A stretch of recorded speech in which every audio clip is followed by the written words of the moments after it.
കാഴ്ചയിൽ കുതിരകളുടെ ഏകദേശ രൂപമൊക്കെ ഉണ്ടെങ്കിലും മത്സ്യത്തിന്റെ ഇനത്തിൽപ്പെടുന്ന ജീവികളാണ് കടൽ കുതിരകൾ. പക്ഷേ മത്സ്യത്തെ പോലെ ഭക്ഷണത്തിനായി വ്യാപകമായി ഉപയോഗിക്കാറില്ല. ഇന്തോനേഷ്യ, ഫിലിപ്പീൻസ് തുടങ്ങിയ ചില രാജ്യങ്ങളിൽ മാത്രമാണ് ഇവയെ കൂടുതലായി ഭക്ഷണത്തിന് ഉപയോഗിക്കുക. ഉഷ്ണമേഖലാ കടലുകളിലാണ് ഇവയെ കാണപ്പെടുന്നത്. ആഴക്കടലിൽ ജീവിക്കുന്ന ഈ ചെറിയ ജീവിവർഗത്തിന് പ്രത്യേകതകൾ ഏറെയാണ്. ആദ്യ പ്രത്യേകത കടൽ കുതിരകളിൽ ആൺകുതിരകളാണ് പ്രസവിക്കുന്നത് എന്നതാണ്. എന്നാൽ ഇതിന് പൂർണ്ണമായും പ്രസവമെന്ന് പറയാനും കഴിയില്ല. ഇണ ചേർന്നതിനെ തുടർന്ന് ഗർഭം ധരിക്കുന്നത് പെൺകടൽ കുതിരകളാണ്. എന്നാൽ ഇവ കുഞ്ഞുങ്ങൾ വിരിയുന്നതുവരെ മുട്ടകൾ ശരീരത്തിൽ സൂക്ഷിക്കില്ല. ആൺകുതിരകളുടെ ശരീരത്തോട് ചേർന്ന് ബ്രൂഡ് പൗച്ച് എന്നറിയപ്പെടുന്ന സഞ്ചി പോലെയുള്ളൊരു ഭാഗമുണ്ട്. മുട്ടയിടുന്ന സമയമാവുമ്പോൾ പെൺകടൽ കുതിരകൾ ഈ സഞ്ചിയിൽ മുട്ട നിക്ഷേപിക്കുന്നു. വയറ്റിനകത്തെ അറയിൽ മുട്ടകൾ സൂക്ഷിക്കുന്നതും കുഞ്ഞുങ്ങളെ സുരക്ഷിതമായി പുറത്തുവിടുന്നതും ആൺകടൽ കുതിരകളുടെ ചുമതലയാണ്.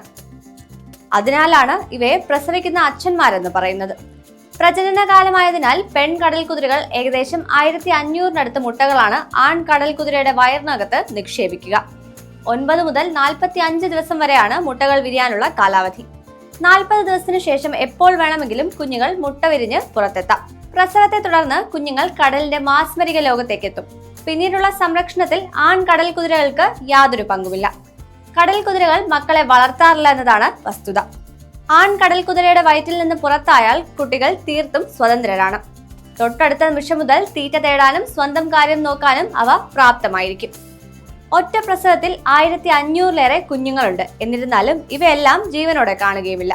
നല്ലൊരു പങ്കും ചത്തുപോകാറാണ് പതിവ്.